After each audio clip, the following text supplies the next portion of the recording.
अहम खबर आपको देंगे। परवेज इलाही की ड्यूटी मजिस्ट्रेट की अदालत में पेशी का मामला है। एंटी करप्शन ने ड्यूटी मजिस्ट्रेट गुलाम मुर्तज़ा वर्क पर अदम एतमाद का इजहार कर दिया है।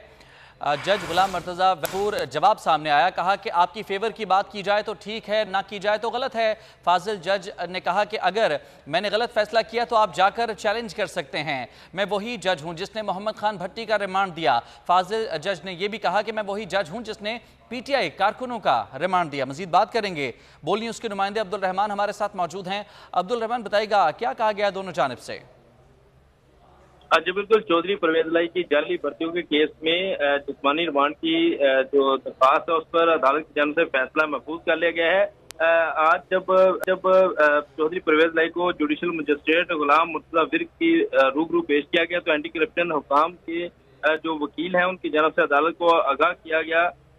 उन्होंने अदालत पर जो है अदम एतमाद का इजहार करते हुए कहा कि जो आपका जो सोशल मीडिया का अकाउंट है उसमें पीटीआई के हवाले हैं और इस वजह से और आपने ही इस एक और केस में जो है चौधरी परवेज इलाही को बरी कर दिया है। लिहाजा जो है इस केस की समाअत से खुद को अलग कर लें, जिस पर जज की जानिब से जो एंटी करप्शन हकाम को कहा गया कि वो ड्यूटी मजिस्ट्रेट के तौर पर अपने फराइज सर अंजाम दे रहे हैं और सेशन जज के हुक्म पर जो है वो अपनी जिम्मेदारियां अदा कर रहे हैं। जज ने ये भी कहा कि आप जाकर सेशन जज से इस हवाले से जो है वो परमिशन ले आए तो वो खुद को इस केस से अलग कर लेंगे। आधे घंटे के बाद जो है सेशन जज की दस्तयाबी ना होने के बाद केस की दोबारा समाअत हुई तो जो जुडिशल मजिस्ट्रेट गुलाम मुर्तज़ा वर्क पर दोबारा अदम एतमाद का इजहार किया गया तो जज साहब ने अपने रिमार्क देते हुए कहा कि आपकी मर्जी के जो हुक्मनामा कर दिया जाए तो आपको कबूल होता है और जब आपकी मर्जी के खिलाफ कोई फैसला आता है तो आप अदालत में शोर मचाना शुरू कर देते हैं। अदालत ने ये भी रिमार्क देते हुए कहा कि उनका कोई सोशल अकाउंट नहीं है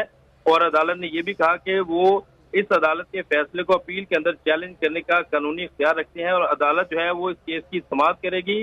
अदालत ने ये भी रिमार्क देते हुए कहा कि बहुत शुक्रिया आपका तफसीलात के लिए अब्दुल रहमान। इस वक्त आपको बराह रास्त